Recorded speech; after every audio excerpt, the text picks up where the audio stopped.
Hola corazones, ¿cómo están? Con ustedes Silvana. En este tutorial aprendemos a tejer a 2 agujas este hermoso punto, muy fácil. Se teje repitiendo 4 vueltas nada más para principiantes. Punto ideal para tejer, por ejemplo, miren, el punto no se enrolla ni por los costados ni al iniciar el tejido. Por eso podemos tejer, por ejemplo, bufanda, ¿no? También para tejer algún suéter, pullover, ropita de bebé. Bueno, tenemos que montar la cantidad de puntos múltiplo de 2 más un punto de equilibrio y más 2 puntos del borde. Sobre las agujas tengo 11 puntos montados. Empezamos con la vuelta número 1, punto del borde, paso sin tejer, y tejemos con todos los puntos al derecho.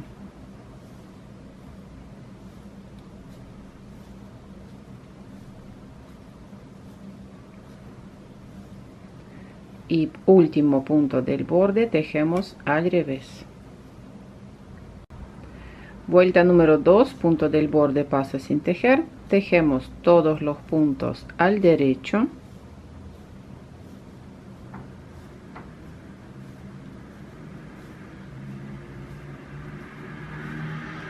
Punto del borde, tejemos al revés.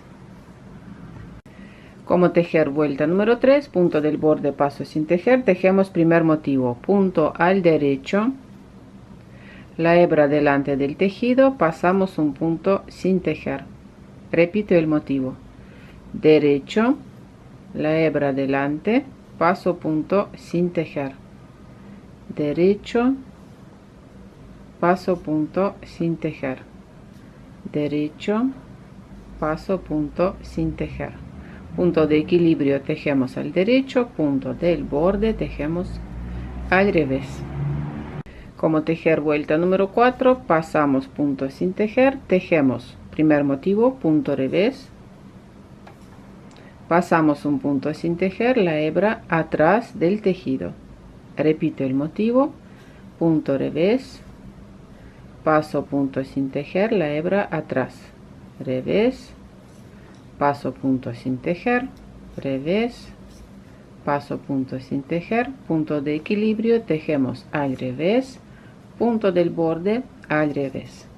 Eso es todo. Repito estas 4 vueltas a lo alto. Espero que este motivo, esta puntada les guste, que la vayan a utilizar en sus tejidos. Un saludo grande a todos y nos vemos en mis próximos videos. Chao, chao.